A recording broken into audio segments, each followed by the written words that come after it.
reaching out to me and wanting to train. And I was very open with everybody. And somewhere, I don't know if that ruffled feathers or caused some sort of animosity, but, you know.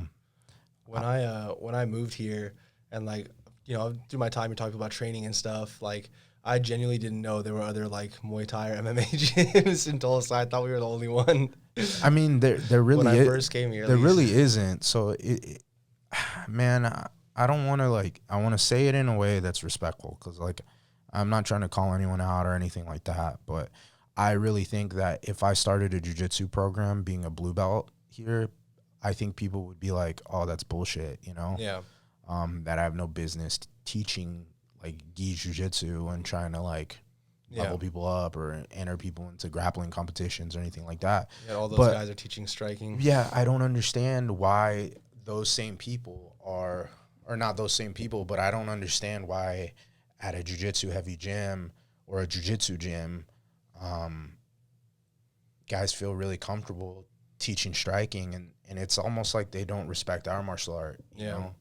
And I don't get it, you know? And it's a very clear difference between our students and our level of strikers versus another. Like last night, there was a fighter from a different gym, and he's fought before, and Joseph was whooping him, dropping him to the body. Yeah, Joseph's 15 for reference. Yeah, and made him quit. Yeah, you know, he's 15 and he fights the 112 division. Yeah, you know what I mean. This guy was what? Is it 35er or 25er? No, 45er. No, he's a 45er. Yeah, 45. He's a 45er, and you know, he's had a lot of MMA fights. Yeah, you know, and he's a grown man. He's like, you know, in his 20s. It's like there is a clear level, and he was trying. You know, it got to a point where I was watching. I was like, hey, dude, like, don't treat him like a little kid. Like, you got to kind of go at him. Yeah, you know, because he's gonna give it to you. Yeah, he's gonna give it to you. But that's the fight. That's the fight training that we're doing. You know, so I was all right with it. But back to my point, like, I don't know what it was. Or, you know, for a while too, like a lot of people were saying that I was stealing fighters, and I think something that coaches and gym owners need to get through their heads is that we don't own anybody. You know, I prefer my fighters not to go anywhere and strike or spar, but it's literally because we've built a room where we don't need to. Yeah. You know, and at this point, if you guys were to go start sparring somewhere else, it would only be growing. I mean, unless we go as a team, you know, like we obviously will be doing that. We'll be going to, you know, to American Elite in Oklahoma City and working with those guys. And Ryan Blackorby just hit me up. He wants to send his team down here in August to stay with us and train with us. And likewise, I want to go up there with our guys. You know what I mean? Like that kind of stuff. I'm so down for, because it has a rhyme and a reason. It's not like you wake up on a Sunday and you're like, you know what, I kind of want to go spar and just have an ego contest somewhere, and you decide to go and just throw down somewhere for no rhyme and reason. You know, like, to me, sparring has a purpose. It's like a tool for getting better at implementing new tactics and sharpening tools up and getting ready for specific situations in a fight. And I don't think people understand that yet, you know? Yeah. But yeah, I think people thought I was like stealing fighters. When I moved here, I had already made the decision that I was not going to fight again, that I was going to open a gym. I didn't know when, I didn't know how, but I knew. I was like, this is my way of staying connected to the sport. I had to, you know. I was like, I'm miserable without it. And I really was, dude. I would lay in bed when I had a job, and I would lay in bed and just stare at the ceiling. Like, I couldn't just get out of bed. I couldn't motivate myself to do anything. I was just like, man, what now? You know, I just dedicated the last, I started boxing when I was 9. You know, I must have been 31 when I moved here. Yeah. So, like, whatever the math is on that, I don't really want to do. Years. Yeah. The last 22 years has been a part of my daily life. Even when I was a musician, I was on tour, you know, I would get up early and go shadow box, go do some road work. Like, it was just so ingrained in my routine that I didn't know what to do with myself afterwards. And actually, Hallie, you know, she's the one that was like, well, if you really want to do it, like, sell all your music equipment, like, make it happen. Because I tried to get a loan from the bank. They're like, no. Yeah. So that was and when I came here, that was my mentality. I was like, we're going to elevate the sport here because I want to own a gym. And if Oklahoma is some sort of combat sports powerhouse, yeah, more fighters come here, more attention, more attention. And I wasn't thinking more opportunity for me. I was thinking for fighters. But so if we have a hotbed here, like a Vegas, Colorado, Florida, California, if you go there and you see like the successful fight gyms, like, they're doing well, but that's because the sport is thriving there. Yeah.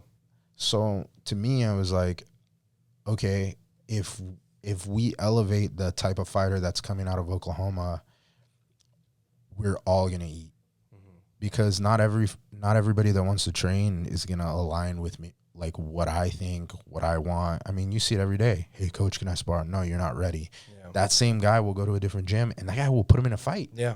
You know what I mean?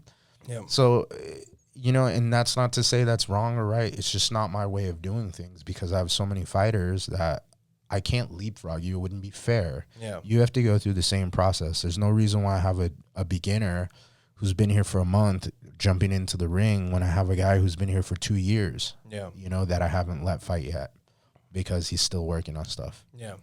It's for his safety at the end of the day. Like, yeah, it's safety. Yeah. It's safety. And that's the other thing too, is like that kill or be killed, sink or swim mentality. Like, it doesn't work anymore. Yeah. You know, people get hurt. Yeah. Well, the sport's too big. And ultimately, I don't want to turn anybody off from something that could promote a healthy lifestyle, confidence, you know, just all of the positive byproduct that comes from training. If you throw someone in there before they're ready, they get shell shocked and they never do it again. Like, you just turn someone off, you know, and ultimately I don't want to do that.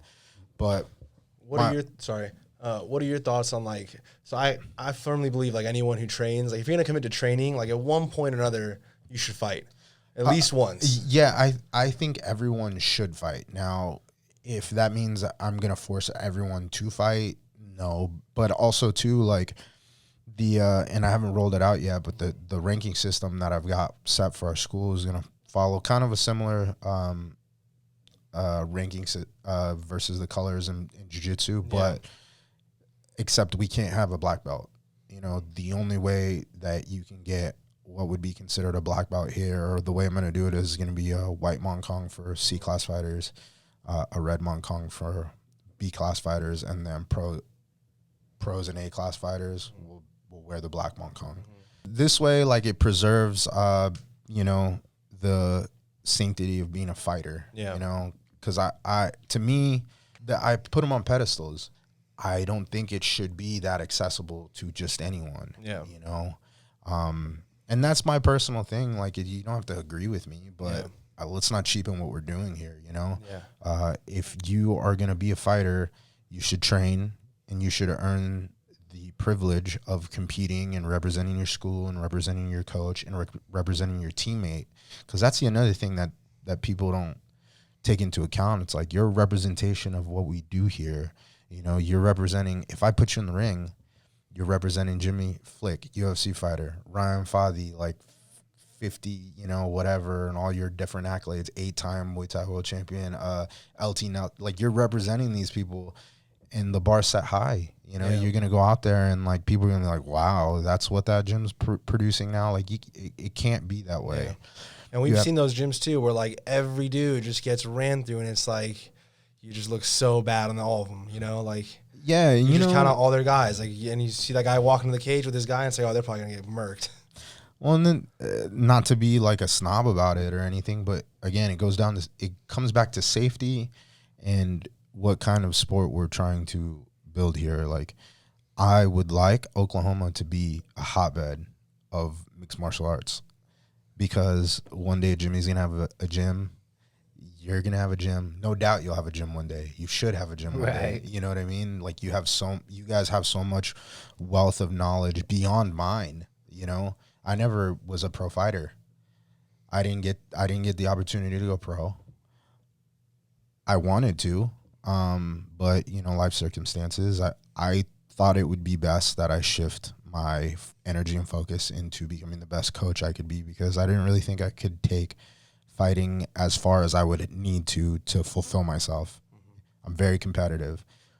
At 31, off of knee reconstructions and my eye injury and all this other bullshit, I said, okay, realistically, I'm 31. My daughter was just born. I'm broke. I'm poor. And I just had what was planned to be my last amateur fight a couple years ago.